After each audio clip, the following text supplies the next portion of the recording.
Dorothy Must Die, Chapter 8. I knew we were really in trouble when I saw that Indigo was too scared to even mutter an "I told you so." She was just a little wall of fear with wide eyes. The color seemed to drain from her tattoos until they were just gray impressions on her skin. Ollie was shaking right down to the tip of his tail, the uneaten apple still in his hand. This Tin Woodman was not the Tin Woodman I remembered. By now I shouldn't have expected anything different. Nothing was the way it was supposed to be in Dorothy's remade Oz. Still, I wasn't prepared for what I was looking at now. He looked more like a machine that had been cobbled together out of spare parts, a hodgepodge of scrap metal and springs and machinery pieces all held together by screws and bolts. His long, spindly legs were a complex construction of rods and springs and joints, and bent backward at his ankle like a horse's leg. His face was pinched and mean, with beady, flashing metal eyes, and a thin, cylindrical nose that jutted out several inches from his face and ended in a nasty little point. His oversized jaw jutted out from the rest of his face in a nasty underbite, revealing a mess of little blades that were his teeth, where his teeth should have been. I half remembered the Tin Woodman's story.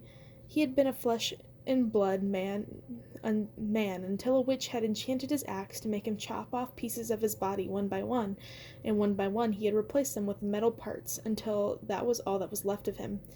From what it looked like, he had been making improvements ever since. The only thing that was really familiar about him was the funnel-shaped hat he wore. I guess some things never change. Behind the Tin Woodman, 4 people in black suits materialized out of the shadows a moment after he did. They weren't made of tin, but they weren't exactly people either. Each of them was mostly flesh, with a few mechanical modifications. One of them had a silver plate bolted to his face, where his mouth should have been. Another was round and squat, with huge copper ears the size of his entire head. The third was a girl, probably about my age, with a glinting sword in place of an arm. But it was the last one that was the creepiest. He was just a disembodied head grafted to a body of a bicycle, with 2 robotic arms where the handlebars should have been, the knuckles of his mechanicalized hands scraping the bricks on the road. "Run," I said. It came out as more of a breath than a word. But no one moved. There was nowhere to run to, and anyway, I was scared that my knees felt like they were made of jelly. I tried to smile my widest, most ass-kissing smile, the one I usually used on Mr. Scranton at school. When I remembered that it had never worked with him, I made it even wider. If anyone noticed, they didn't mention. "In the name of Ozma of Oz," the Tin Woodman said grimly, his voice robotic and scratchy. "By order of Princess Dorothy, I, the Tin Woodman of Oz, Grand Executioner of the Emerald Police, and Commander of the Tin Soldiers, hereby arrest you for crimes of treason." He held out a piece of paper with a gold seal on it, and for the first time, I got a look at his hands. A chill ran through my entire body. He had fingers like knives and needles, each one of them twisted into a slightly different shape, like dentist tools. I had avoided cavities my entire life exactly because I'm not good with pain. My body tensed up, anticipating one of those sharp things pressing into my skin. "Treason?" I squeaked. At the Tin Woodman's words, Ollie, who had been frozen at my side, suddenly came to his senses. He began to screech his ear-shaking monkey wail, and he sprung into the air like he'd been shot from a slingshot. Hooking his tail around the branch of the nearest apple tree, he used it to pull himself up into its leafy boughs. It all happened in an instant. I got one last glimpse of his tail as he swung into the next tree and then disappeared into the orchard completely. As he went, Bicycle Body reared on his hind wheel to chase after him, but the Tin Woodman put a calm hand. "Let him go," he said. "The lion knows the movements of all beasts. He will take care of him. He won't make it beyond the forest." Ollie had gotten away. He had abandoned us, if you wanted to be technical about it, but I don't blame him. For a second I almost wanted to cheer. I hope he made it far, far away. I was happy about it, but Indigo and I didn't have that option, and we were in big, big trouble. She had been right all along. There were consequences in Oz. Supersized consequences that didn't fit the crime. If Ollie had been tied for a post for sass, what would our punishment be? I wanted to tell her I was sorry. She had warned me, begged me even, and I had ignored her. But was I sorry? Should I have not freed him? I didn't think so. What else could I have done? It had been right to free Ollie. But was that what we were really being punished for? Her face, her frozen face broke, and she collapsed to her knees sobbing. Please, she sputtered through her tears. I was trying to help Dorothy. I was bringing the traitor to be interrogated. I swear, I just wanted to help. I can give you information. She was betraying me.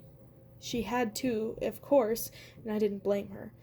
This was on me, and if her pleading helped her, then at least one of us would get out of this.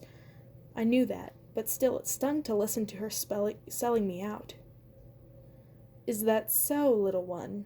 The Tin Woodman asked coldly. You were delivering the Outlander to our princess?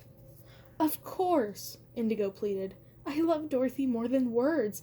Why would I ever betray her when she'd made me so happy? I had to help her. Since I wasn't from Oz and didn't know all of Dorothy's rules, maybe they'd be more lenient on me. I stepped forward. She's right. She had nothing to do with any of this. Indigo glanced at me now. I think she seemed grateful, but it was hard to tell. The Tin Woodman looked her up and down for a second, and then nodded to the man with the plate over his mouth. The plate slid open to reveal a spigot-like device that telescoped outward on Indigo's direction. What are you doing? I was the one who took the apple. I was the one who freed the monkey. The words tumbled out wildly. Whatever the thing was that they were pointing at Indigo, it looked like it was going to hurt. He grumbled to himself, as if he didn't owe me any explanation. Save your confession for Dorothy, Outlander. Loyalty is very important in Oz. The Munchkin must be punished for her craveness. She just told you she's been loyal to Dorothy. Perhaps, but she was not loyal to you. Either way, she is guilty of the crime. What are you talking about? You can't have it both ways. Either she's guilty of being disloyal to Dorothy, or she's guilty of being disloyal to me. Indeed, the Tin Woodman's metal face somehow managed to look smug. Now, for her punishment. The gun-like nozzle extended from the tin soldier's lips. It twisted and pivoted, adjusting itself as he put Indigo in his sights. She was heaving and shaking to her knees. Run, I said again. Run! I cried, willing to get her to get up. She didn't listen. She didn't even open her eyes. The tin soldier fired, and the device made a popping sound. A tiny sigh of desperate relief escaped my lips when I saw what came shooting out of his mouth. A stream of iridescent bubbles. That was it? I wanted to laugh as the innocent-looking bubbles floated toward Indigo, zipping forward in a happy little stream. They began to swarm her like bees on honey. But instead of popping when they touched her, they clung to her clothes and skin. She swatted at them frantically, but it was no use. They didn't budge. My eyes widened in horror as the bubbles began to melt into her flesh.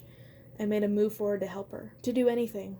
But before I could get her, Sword Arm's blade snapped out at me. She pressed it against my jugular. I'm sorry, I told Indigo. I'm sorry. She looked at me then. No, you were right. Please help us, she said. You're from the other place. You're like her. You can do something. A calm look came across her face. Too calm, like goodbye calm. Then the bubbles covered her face too.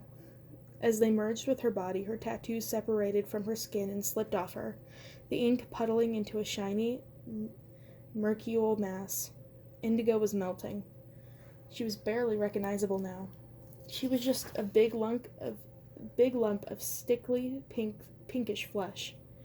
Her arms and legs were barely discernible as limbs. Her features only little misshapen blots where her face should have been.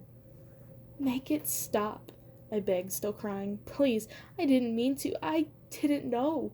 She shouldn't pay for what I did, please. I hate to burst your bubble, the Tin Woodman said with a sly grin, but ignorance is no excuse. You can tell the whole story to Dorothy. The princess is curious about you. Pop. All I could see of what had been Indigo was a red splatter of bone and blood where she had just knelt just a few seconds ago. I felt myself gagging, but nothing came up. I leaned over, hands on my knees, trying to get a breath. She had painstakingly written the history of the world on her body so that it would live on, and the Tin Woodman and his goons had just erased her with the push of a button. "It's very messy, but we find it deterrent," the Tin Woodman said. "This place was insane. He was insane. I thought they'd given him a heart. How had he become this? Now, as for you," I heard him saying. It sounded like he was talking to me from the end of a long tunnel. "The princess is very interested to meet the girl who dropped out of the sky." "Take her," he told his men. I didn't resist as they grabbed me. I didn't say anything. I couldn't say anything. Everything went black. I became a shadow, like them.